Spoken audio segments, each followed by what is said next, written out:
Alright, yo, what's going on, guys? Zeus here, and today we're going to be doing a video on how I got my Rolex stolen from me. Yes, a $15,000 watch stolen from me in a blink of an eye. Alright, so this video dates back to Easter of 2016, the day Batman vs. Superman comes out. This guy, I'm going to name him Greg, okay? So, Greg, I invited Greg over to my house so that he could watch Superman vs. Batman with me and he would sleep over. I invited him Friday, we watched Saturday night, and then he left Sunday morning pretty much, okay?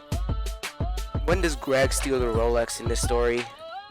Well, it's really towards the end of the story, but let me get this out of the way first. The night I invited him, he was acting so cool with me and so tight with me, like, so that I couldn't really expect anything to happen. But he really did eat a lot of food when he was at my house. Like, he was eating like our whole snack drawer up, okay? I had like these rice crackers. They're like best thing ever. Me and him both enjoy it. And he just ate all of them. I had like 3 packs of them. That's a lot of food. So he was acting like really nice to me and all that shit, like, the hell, like, this is not how he usually acts. So I started to question myself, like, what the fuck. On Sunday afternoon, he had to go home.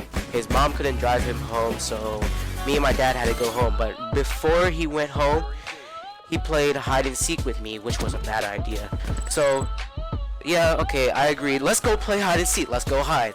Alright, so I'm guessing at around this time when we were playing hide and seek, he hid in my room and my Rolex was in the desk, so I'm pretty sure he swiped it before he left. Now, it's kind of my fault that when we were leaving to go drop him off at his place, that I didn't check the drawer yet, so I wouldn't know if he stole the Rolex or not. So we drop him off at his house, we hang around there for about like an hour, and we finally go home.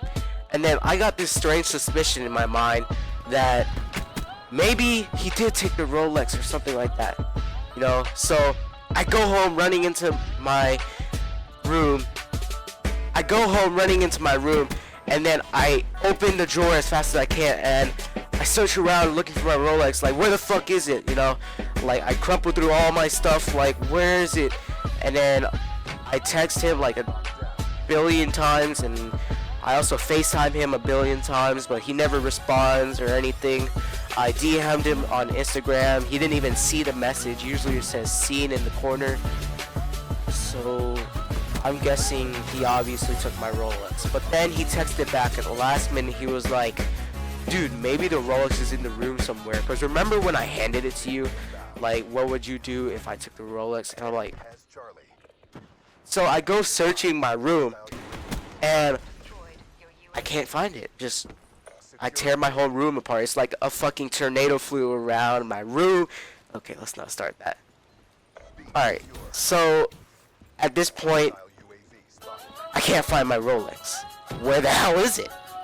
Well, I'm guessing 100% sure that it's with the nigga, Greg.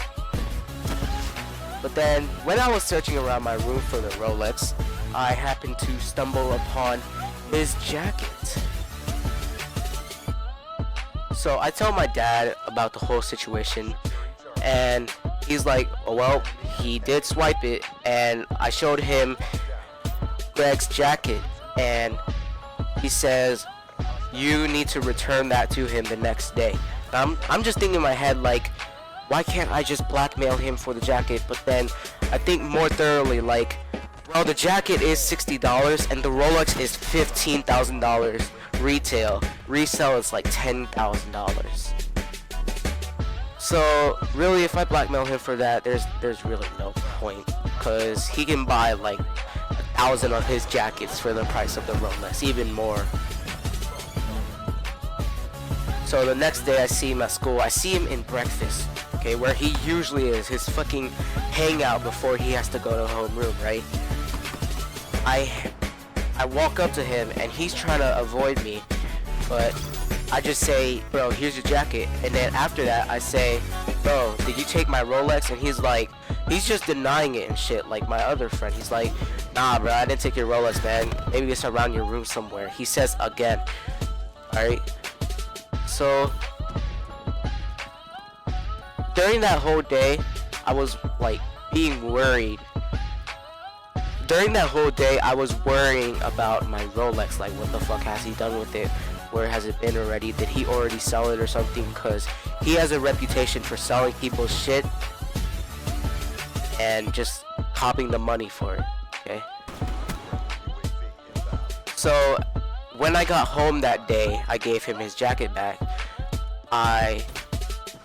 When I came home that day, my mom says my dad and I are gonna have to go to his house and tell his mom what the hell happened. Cause you can't just come over to his friend's house and take a $15,000 watch like that. Like, who the hell does that? Anyways, so me and my dad go drive up to his house. I see him riding on a bike with his friend while we're driving over there. He's not at his house, so we just drive all the way to his house. And then we see his mom's not home because his mom works a night shift. But he has a house sitter or like a house person to watch over the house for them. So we come in there. He's the same race as we are. He talks the same language. So we tell him what the fuck happened, and then he gives us the mom's phone number. Then we call her while she's at work and tell her what the fuck happened. And shit was about to go down, right? So then we drive back up through the neighborhood, but then halfway there, I see Greg and his friend playing basketball, which also I know this friend. He's gonna show up in the story later. I'm just gonna, well, I can say his name. His name is Rasan. So Greg was playing with Rasan basketball, right? So then my dad stops in front of Ra's house, and I tell Ethan to fucking come over here, right? My dad has to give him a little talk, like, he says this exactly, and I quote, "Give the fucking Rolex back." Okay, he didn't say that. He says, "You better give the Rolex back, man. That was a $15,000 watch, and you can't just steal it like that. We were gonna call the police on you and file a police report. And you know what would happen if we did that? You would go to juvie, and your mom could possibly go to jail." So then Greg says, "Okay, yes sir." And then my dad says, "You have 2 days to give it back, today and tomorrow, before we file a police report on you." Now, personally, I think that was a little bit too harsh, but I mean, if we got it back, it's okay. So, me and my dad head home after that, okay? And then the next day, I'm hoping to get it back. I'm worrying through first period and second period, and then after second period, we go to our first academic, right? I'm walking back to the first academic, and then I hear some people saying like, "Hey bro, can I wear your Rolex? Hey bro, you gonna sell me your Rolex?" And I'm like, "What? I got it stolen from me. How am I supposed to sell it to you?" And then the people that asked that, they said, "Well, Rasan has it, man." And I was like, my heart just fucking skipped a beat, man. Oh my god, thank god he fucking gave it back before he got fucking called the cops on or something. So he just fucking dodged a bullet right there, man. So I see Rasan at second academic, and I'm like worrying my way through all of that. I see Rasan, he gives me the watch back. I give him a fist, whatever. Oh fuck, that sounds wrong. But yeah, yeah.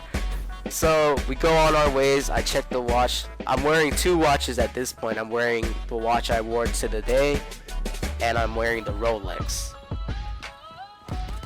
Now I get home safe and sound. Nothing happened, and I get a call from his mom, and she obviously has to follow up with what happened, you know, and all this shit. But everything was resolved. No one got hurt, no one got the cops called on, and everything was fine, really. But I guess that's gonna do it for this story, guys. Anyways, if you enjoyed it, please leave a like, comment, and subscribe. Oh fuck.